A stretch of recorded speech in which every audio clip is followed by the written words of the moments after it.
आज जब मैं आपसे मन की बात कर रहा हूं तो मन में गहरी पीड़ा है। पहलगाम में हुआ ये हमला आतंक के सरपरस्तों की हताशा को दिखाता है, उनकी कायरता को दिखाता है।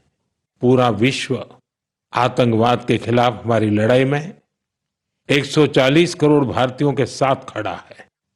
मैं पीड़ित परिवारों को फिर भरोसा देता हूं, उन्हें न्याय मिलेगा, न्याय मिलकर रहेगा। इस हमले के दोषियों और साजिश रचने वालों को कठोरतम जवाब दिया जाएगा।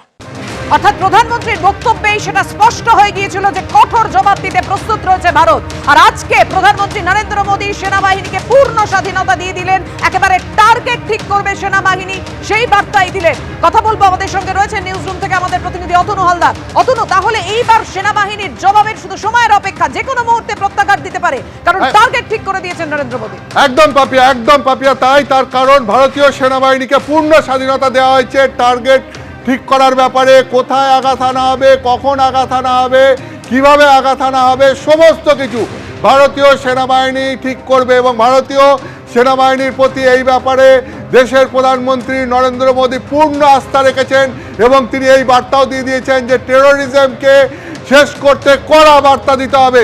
এবং আজকের অত্যন্ত গুরুত্বপূর্ণ বৈঠক ছিল আজকে, এটা তুমি জানো, যে বৈঠকে পৌরোহিত্য করেছেন প্রধানমন্ত্রী নরেন্দ্র মোদী। এই বৈঠকে উপস্থিত ছিলেন দেশের প্রতিরক্ষা মন্ত্রী রাজনাথ সিং, সিডিএস অনিল চৌহান এবং এনএসএ অজিত দোভাল এবং ভারতীয় সেনাবাহিনীর 3 বাহিনীর প্রধান, তারা উপস্থিত ছিলেন।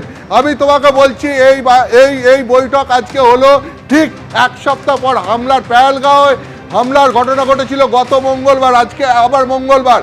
এক সপ্তাহের পর এই বৈঠক হলো, কিন্তু অত্যন্ত গুরুত্বপূর্ণ। এই কারণে আমি তোমাকে বলছি, ইতিহাস বলছে যে ঠিক এই ধরনের একটা বৈঠক 2016 সালে উড়িতে সেনা ছাউনিতে যে জঙ্গি হামলার ঘটনা ঘটেছিল এবং যাতে 19 জন সেনার মৃত্যু হয়েছিল, সেই ঘটনার পর ঠিক একইভাবে এরকম একটা বৈঠক হয়েছিল। 18ই সেপ্টেম্বর 2016 সালে উড়ির সেনা ছাউনিতে জঙ্গি হামলার ঘটনা ঘটে। তারপর ঠিক প্রধানমন্ত্রী নরেন্দ্র মোদীর নেতৃত্বে এরকম একটা বৈঠক হয়, যে বৈঠকে আজকের মতো সেদিনও এনএসএ অজিত দোভাল উপস্থিত ছিলেন। সেই সময় এই 3 বাহিনীর যে প্রধানরা উপস্থিত ছিলেন, তার মধ্যে একজন বাঙালি অফিসার উপস্থিত ছিলেন, যিনি হচ্ছেন সেই সময় বায়ুসেনার প্রধান ছিলেন অরূপ রাহা। এবং সেই বৈঠকেই ঠিক হয়েছিল সার্জিক্যাল স্ট্রাইকের, এবং সেই বৈঠকে সিদ্ধান্ত হয় যে পিওকেতে সার্জিক্যাল স্ট্রাইক করা হবে। এবং সেই 18ই সেপ্টেম্বর উড়িতে অ্যাটাকের ঠিক 10 দিনের মাথায় 28শে সেপ্টেম্বর সার্জিক্যাল স্ট্রাইক হয়, পিওকেতে সার্জিক্যাল স্ট্রাইক করা হয়। সেই সার্জিক্যাল স্ট্রাইকের সিদ্ধান্ত এইরকমই একটা বৈঠকে নেওয়া হয়েছিল, যে বৈঠক সম্পর্কে বিভিন্ন সূত্রের পর জানা যায়। সেই বৈঠকে প্রথমে এরকম প্রস্তাব ওঠে যে পিওকেতে গিয়ে এয়ার স্ট্রাইক করা হবে এবং সেখানে জঙ্গি ঘাঁটিগুলো ভেঙে দেওয়া হবে। পরে সিদ্ধান্ত হয় যে এখনই এয়ার স্ট্রাইক নয়, এয়ার স্ট্রাইকের ফলে পূর্ণ যুদ্ধ ঘোষণা হয়ে যেতে পারে, ফলে এখনই এয়ার স্ট্রাইক নয়, সার্জিক্যাল স্ট্রাইক করা হবে। বেছে পিওকেতে গিয়ে শুধুমাত্র জঙ্গি ঘাঁটিগুলোকে ভেঙে দিয়ে আসা হবে। এবং যে ঠিক তুমি জানো যে এই উড়িতে সেনা ছাউনিতে জঙ্গি হামলার ঘটনার 10 দিনের মাথায় সার্জিক্যাল স্ট্রাইক হয় পিওকেতে, এবং সেখানে গিয়ে নিখুঁত অপারেশন চালিয়ে ভারতীয় সেনাবাহিনী সেইখানকার জঙ্গি ঘাঁটিগুলো ভেঙে দিয়ে আসে।